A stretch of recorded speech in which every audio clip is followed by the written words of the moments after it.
Hello tedder, আমি সরওয়ার আব্দুল্লাহ। আমার সাথে ট্রেডিংয়ে আপনাদেরকে স্বাগত। আমি আজকে বলবো মার্কেট স্ট্রাকচার সম্পর্কে এবং মার্কেট স্ট্রাকচার কেন এত গুরুত্বপূর্ণ। সাধারণভাবে বলতে গেলে মার্কেট স্ট্রাকচার হলো মার্কেটের ফ্লো। এখানে এই চার্টটা দেখছেন, এটা হচ্ছে যে বিটকয়েনের ডেইলি চার্ট। এখানে দেখেন, আমি যদি এই জায়গা থেকে দেখি মার্কেট এভাবে উপরে, প্রাইস উপরে গেল, আবার নিচে আসলো, আবার উপরে গেল, আবার নিচে আসলো, আবার উপরে গেল, আবার ফুল ব্যাক করলো, আবার উপরে গেল, আবার নিচে আসলো, আবার উপরে গেল। এই যে উপরে যাওয়া আসা, এটাকেই আমরা মার্কেট স্ট্রাকচার বলি। এটা মূলত এখন যেটা দেখছেন, এটা হচ্ছে আসলে মানে একদিনের চার্ট। সো এটা সামগ্রিক মার্কেট স্ট্রাকচার। আমরা সবাই, আপনারা সবাই হয়তো শুনেছেন, ট্রেন্ড ইজ ফ্রেন্ড। সো আমাদেরকে এই ট্রেন্ডটাকে ধরতে হবে, মার্কেটে কি উপরের দিকে যাচ্ছে না নিচের দিকে যাচ্ছে। তো এই জিনিসটা যদি আমরা আইডেন্টিফিকেশন না করতে পারি, তাহলে আমাদের ট্রেডিংকে বারবার আমাদের লস হওয়ার সম্ভাবনা থাকবে। মার্কেট এভাবে হাইস এবং লো এভাবেই ফর্ম করে করে রান করে। সো আমাদেরকে, যদি আমরা আফটেন কথাটা চিন্তা করি, আফটেন মানে হচ্ছে যে দেখেন, এটা আমি একটু আগে যেটা করলাম সেটাও ঠিক সেম আফটেন। কারণ মার্কেট এভাবে এভাবে আসলো, সময়টা আপনি চিন্তা করবেন না, জাস্ট আমি একটা আফটেন দেখাচ্ছি, যেমন এইভাবে এভাবে। তো এটা হচ্ছে যে একটা সিরিজ অফ হায়ার হাই এবং হায়ার লো। ঠিক সিরিজ মানে মানে কয়েকটা হচ্ছে, এরকম হচ্ছে, আবার নিচে যাবে এরকমভাবে। তা আবার এই যে আমি যদি ডাউন ট্রেন্ডের কথা চিন্তা করি, ডাউন ট্রেন্ড এবার just series of low, series of high, এভাবে ডাউন ট্রেন্ড হবে। এছাড়াও মার্কেটে আমরা আরেকটা জিনিস দেখতে পাবো, সেটা হচ্ছে যে মার্কেট কোনো দিকে মুভমেন্ট করবে না, বাট এটাকে আমরা রেঞ্জ বাউন্ড মার্কেট বলতে পারি। রেঞ্জ যখন হয়, রেঞ্জটা হবে এরকম, যেটা মার্কেট একটা নির্দিষ্ট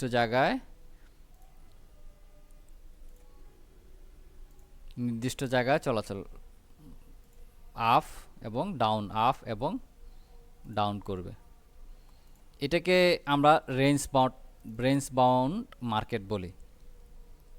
সো মার্কেটে আপনারা দেখবেন সবসময় তিন ধরনের স্ট্রাকচার, সেটা হচ্ছে যে আপ ট্রেন্ড, ডাউন ট্রেন্ড এবং রেঞ্জ বাউন্ড বা সাইডওয়ে, অনেকে সাইডওয়ে বলে।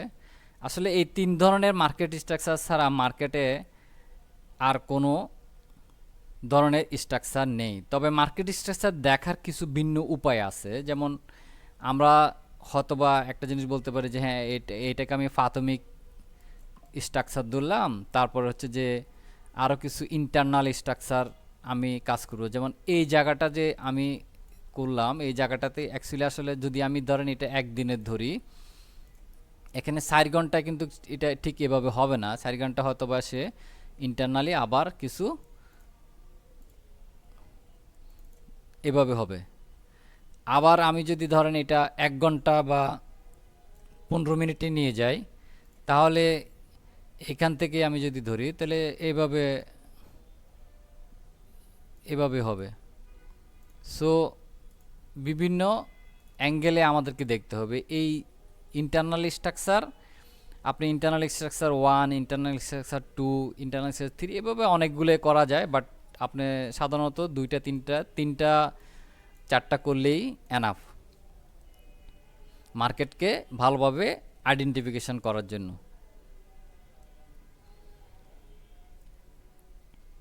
এই যে up ten down ten series হিসেবে দেখা যায় অনেকে, যেমন আমরা আজকে আরও আপাতত বেসিক নিয়ে থাকবো, আমরা ইন্টারনাল স্ট্রাকচার নিয়ে খুব বেশি মাথা ঘামাবো না, আপাতত আমরা বেসিক নিয়ে কথা বলবো। সো তাহলে প্রশ্ন হলো এই মার্কেট স্ট্রাকচার কিভাবে পরিবর্তিত হয় এবং মার্কেট স্ট্রাকচার কিভাবে কাজ করে। হ্যাঁ, মার্কেটটা কিভাবে পরিবর্তন হবে, মার্কেটটা কিভাবে কাজ করে। সাধারণত যদি আমরা দেখি, যেমন মার্কেট এখানে আপ ডাউন যে সিরিজগুলো দেখা যাচ্ছে, এই সিরিজগুলোকে আমরা স্ট্রাকচার বলে। আফটেন দেখি প্রত্যেক হায়ার লেভেল কাজ করে, যেমন আমরা যদি আফটেনটা দেখি, যেমন আফটেনটা যেমন এখানে একটা হায়ার হাই আছে বা হায়ার লেভেল বলি বা হায়ার হাই বলি। হ্যাঁ, যেমন আবার মার্কেট ফুল ব্যাক করে বা ধরেন মার্কেট রিটেস্ট করার জন্য সে নিচে নামবে, নিচে নামার পর আবার সে যদি এই হাইটাকে সে ওভারটেক করতে পারে বা এই হাইটাকে সে হাইয়ের উপরে যদি সে আরেকটা হাই তৈরি করতে পারে, তখন আমরা এটাকে হাই বলবো, হায়ার হাই বলবো বা হাই যেটাই বলেন। তারপরে এই যে পয়েন্ট, হায়ার পয়েন্টটা থেকে পয়েন্টটা অ্যাকচুয়ালি এই পয়েন্টটাকে ক্রিয়েট করে। আবার এই পয়েন্টটা, এই যে লো, হায়ার লোটা এই পয়েন্টটাকে ক্রিয়েট করে। সো যখন এটা ওভারটেক করছে, তখন এটা হচ্ছে যে দুর্বল পয়েন্ট হয়ে গেছে। এটা অ্যাকচুয়ালি আসলে ব্রেক পয়েন্ট বলি আমরা, ব্রেক অফ স্ট্রাকচার বা ব্রেক, এই জায়গাটাকে সে ব্রেক করে এখানে উঠছে তখন। বাট এই জায়গাটা প্রোটেক্টিভ, এই জায়গাটা এখনও প্রোটেক্টিভ অবস্থা আছে। সো এটাকে আমরা বলি যেমন higher low, higher low, higher low, তাহলে এটা higher high, higher high, higher high, এভাবে এটা হচ্ছে যে একেবারে হায়ার হাই। প্রত্যেকটি ট্যান যে একেবারে সবসময় থাকবে তা না, এটা ট্যান পরিবর্তিত হবে, মার্কেটের এটাই নিয়ম। ট্যান পরিবর্তন হওয়ার জন্য যেমন আমরা লিকুইডিটি সে গ্র্যাব করার জন্য মূলত আসলে এইখানে আরেকটা জিনিস হচ্ছে যে সে এইখানে আসে, যে এই জায়গাটা থেকে এই জায়গাটাতে সে যে অনেকে ট্রেড করার জন্য ট্রেড করে, সে এই জায়গাটাতে স্টপ লস বা এসএল হান্টিং করে, তারপর এখান থেকে কিছু সে লিকুইডিটি গ্র্যাব করে, তারপরে সে উপরে উঠে। হ্যাঁ, এভাবেই সে মার্কেট ঠিক সেমভাবে আমরা যদি বলি, এখানেও আমরা ঠিক বিপরীতভাবে চিন্তা করলে এই জায়গাটাও ঠিক সেম, যে এই জায়গাটার থেকে সে লিকুইডিটি গ্র্যাব করার জন্য আসে, তারপর আবার নিচে নামলো, আবার গ্র্যাব করলো, আবার নিচে নামলো। মার্কেট এভাবেই কাজ করবে। মার্কেট স্ট্রাকচার একেবারে যদি আমরা সঠিকভাবে বুঝতে চাই, তাহলে আমরা কিছু নিয়ম ফলো করব, যেটা যখন আপ ট্রেন্ড করবে মার্কেট, আমরা অবশ্যই ধারাবাহিকভাবে দুইটা ক্যান্ডেলকে আমরা ডাউন টেনে থাকতে হবে। যেমন আমি যদি এখান থেকে, যেমন এটা ডেইলি চার্ট আমি যদি এখান থেকে ড্র করি, যেমন ধরেন এখান থেকে আসলাম, বাট এখানে আমি যদি দিলাম, আবার এখানে দিলাম, এখানে দিলাম, এখানে দিলাম, যেমন দেখেন এটা আপ ট্রেন্ড, এভাবে আমি এখানে দিলাম, এখানে দিলাম, এখানে দিলাম, এভাবে ট্রেন্ড আঁকা যায়, কিন্তু আসলে জিনিসটা আসলে ঠিক একবার উপরে নিচে উপরে নিচে ঠিক সেম টাইম ফ্রেমে এই জিনিসটা আসলে ঠিক মতো বোঝাও যাবে না, আপনার ট্রেন্ডটাও বোঝা যাবে না, বা আপনার মানে ইন্টারনাল কি হচ্ছে, প্রাইমারি সেকশন পয়েন্টগুলোতে কি হচ্ছে কিছুই বোঝা যাচ্ছে না। সো আমাদের একটা আমরা নিয়ম ফলো করব, যে কোনো যদি আপের দিকে যায় তাহলে নিচে অবশ্যই সে তাকে পরপর দুইটা ক্যান্ডেল বিয়ারিশ ক্যান্ডেল করতে হবে। বিয়ারিশ ক্যান্ডেল সাধারণত আমি বুঝি রেড ক্যান্ডেল, যদি বলি হ্যাঁ রেড ক্যান্ডেলই আমরা ধরতে পারেন যে রেড ক্যান্ডেল সে ফর্ম করলো। ঠিক আছে, তাহলে এখন দেখেন এখানে ঠিক এখান থেকে, যেমন আমি এখানে যদি করি পয়েন্টটা, এই পয়েন্টটা আমার হাইয়েস্ট পয়েন্ট না, কারণ হচ্ছে যে এই পয়েন্টটা ব্যাক করছে এতটুক, কিন্তু তার নিচেও আমার একটা পয়েন্ট আছে। সো এটাই হলো আমার এখানকার জন্য হাইয়েস্ট পয়েন্ট, আর এই জায়গাটা হলো যে আমার এখানের জন্য লোয়েস্ট পয়েন্ট। এই হাইয়েস্ট পয়েন্টটাকে এই পয়েন্ট থেকে এটাকে ঠিক এই পয়েন্টটা যেয়ে আমরা ধরবো, তারপরে দিয়ে এখান থেকে দেখেন দুইটা রেড ক্যান্ডেল পরপর দুইটা তিনটা চারটেই আছে। সো আমরা এটা ধরতে পারি, কিন্তু আমাদের লোয়েস্ট পয়েন্ট হবে এটা। আবার আমার এখানে দেখেন এই জায়গাটাতে একটা টেকনিক্যালি আপনি বুঝার কিছু আছে, যেমন আপনি দেখেন এখানে পরপর দুইটা রেড ক্যান্ডেল নাই। তো সো আমি এটাকে, এখানে একটা গ্রিন ক্যান্ডেল আছে, সো আমি এটাকে আমার, যদিও এটাই পয়েন্ট কিন্তু বাট আমি এটাকে ধরবো না, আমি তার উপরে একটু উপরে চলে যাব। যেমন এখান থেকে আমার ক্লিয়ার দুইটা পরপর দুইটা রেড ক্যান্ডেল আছে, সো আমি এখানে এটাকেই হাইস্ট পয়েন্ট ধরবো। আর এখানে এটা লো পয়েন্ট হবে না, যেহেতু এটাই হবে লো পয়েন্ট আমার। এই জায়গাটা হবে অ্যাকচুয়ালি আসলে ইন্টারনাল স্ট্রাকচার, আর একটা স্ট্রাকচার এখানে হয়তো বা ফর্ম করবে, যেমন এই এই এই এই হ্যাঁ। সো এটা ইন্টারনাল। এখানে যদি আমি একটু লো টাইম ফ্রেমে দেখি, এখন দেখেন আমি 4 ঘন্টায় দেখি, তাহলে এই জায়গাটা ঠিকই দুইটা ক্যান্ডেল আছে। সো আমি আর বেশি এখানে ইয়ে করব না। তো এখান থেকে আমার এখন এভাবে যদি আমি উপরে যাই, তাহলে এখান থেকে আবার এই জায়গাটাতে দেখেন এইখানে আরেকটা টুইস্ট আছে, সেটা হচ্ছে যেমন এই যে রেড ক্যান্ডেল আমার এটা এখানে একটা, যেহেতু সেহেতু আমি ধরবো না। এখান থেকে একটা গ্রিন, কিন্তু এখানে দুইটা পরপর রেড ক্যান্ডেল আছে, কিন্তু একটা দেখা যাচ্ছে যে এই যে এটা আসলে এই যে গ্রিন ক্যান্ডেলের ভিতরে, তার আগে আরও এই গ্রিন ক্যান্ডেলের ভিতরে বা এটার ভিতরে। তো সো এটা একটা ক্যান্ডেলই, এই ক্যান্ডেলটার ভিতরে আরও একটা দুইটা তিনটা চারটা পাঁচটা এভাবে আরও কতগুলো ক্যান্ডেল ক্রিয়েট করছে। তো এই যে এই ক্যান্ডেলটাই এই জিনিস, এই আদার্স যে রেড ক্যান্ডেল বা গ্রিন ক্যান্ডেল এগুলোকে ওভারটেক করতে পারে, অন্য ক্যান্ডেলগুলো এই ক্যান্ডেলটাকে ওভারটেক করতে পারে না, বিধে আমরা এখানে পয়েন্টটা ধরবো না, কারণ এটা হচ্ছে যে ইনার ক্যান্ডেল এগুলো। সো ইনার এটার ইনারে হয়েছে।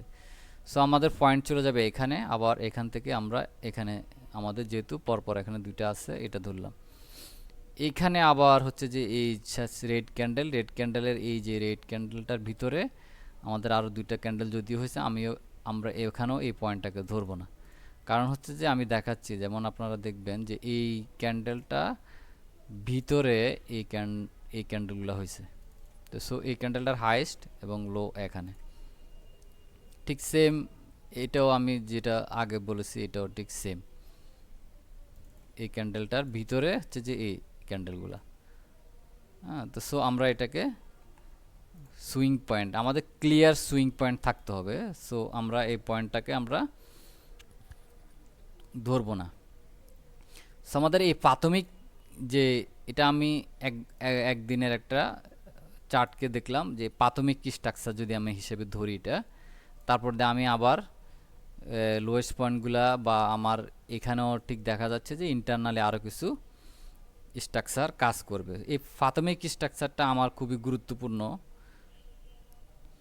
প্রাথমিক কাঠামোটা হবে যে বাজারের সবচেয়ে বড় পরিবর্তন সূচনা, মানে আপনি এখানে এই কাঠামোটাকে আমরা আমার প্রাইমারি কাঠামো হিসেবে ধরে আমি আগাই দেবো। যে কোনো একটা জিনিস প্রাইমারি পয়েন্ট ধরে আমাকে আগাইতে হবে, না হলে তো কাজ করতে বা ট্রেড করতে সুবিধা হবে না। সেটা আপনি টাইম ফ্রেম হিসেবে ধরতে পারেন।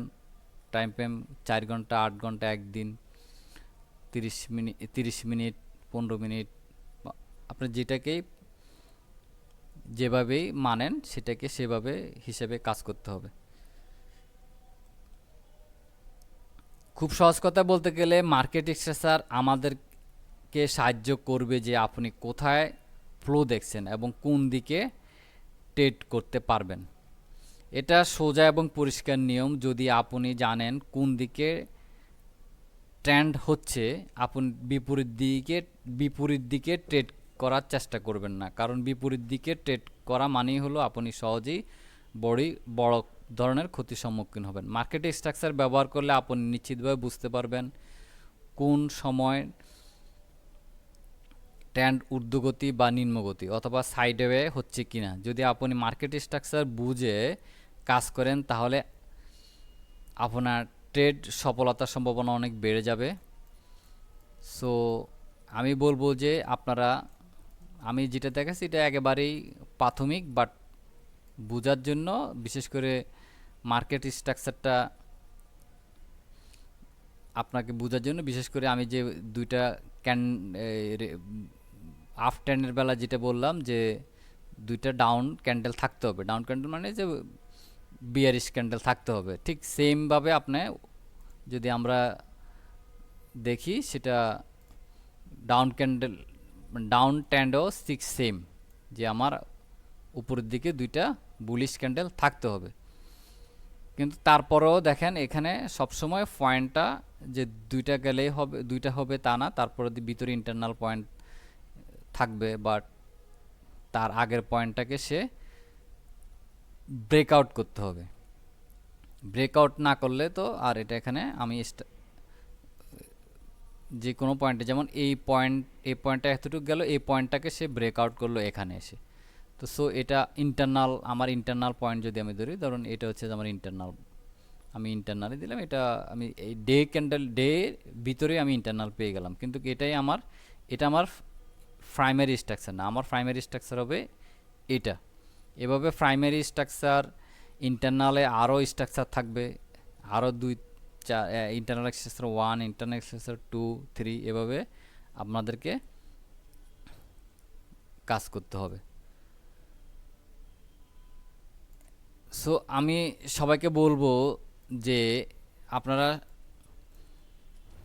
ট্রেড করার আগে অবশ্যই হাজার হাজার ডলার বা হাজার হাজার টাকা যদি আপনি এখানে ইনভেস্ট করতে চান, তাহলে অবশ্যই আপনাকে জেনে শুনে শিখে আপনি এখানে ট্রেড করবেন। এখানে কারো সিগন্যাল নিয়ে বা কারো ফ্রি সিগন্যাল বা কারো কথায় আপনি এতগুলো টাকা মার্কেটে দিবেন না। কারণ হচ্ছে যে মার্কেটে আপনার হয়তোবা 5 মিনিট লাগবে হয়তোবা আপনার $1000 লস করার জন্য, ঠিক আছে? তো হয়তোবা কখনো লাভ হবে, কিন্তু একটা সময় ধুম করে লস হবে। তো সো আপনি জেনে শুনে ট্রেড করবেন, তো শিখবেন। মার্কেট না শিখে কখনো ট্রেড করবেন না, এটাই আমার অনুরোধ রইল। থ্যাংক ইউ সবাইকে ভিডিও দেখার জন্য। আশা করি আমি আপনাদের জন্য আবার নতুন ভিডিও নিয়ে আসব, আপনাদেরকে আরও আমার সাথে ট্রেডিং শিখতে পারবেন, করতে পারবেন।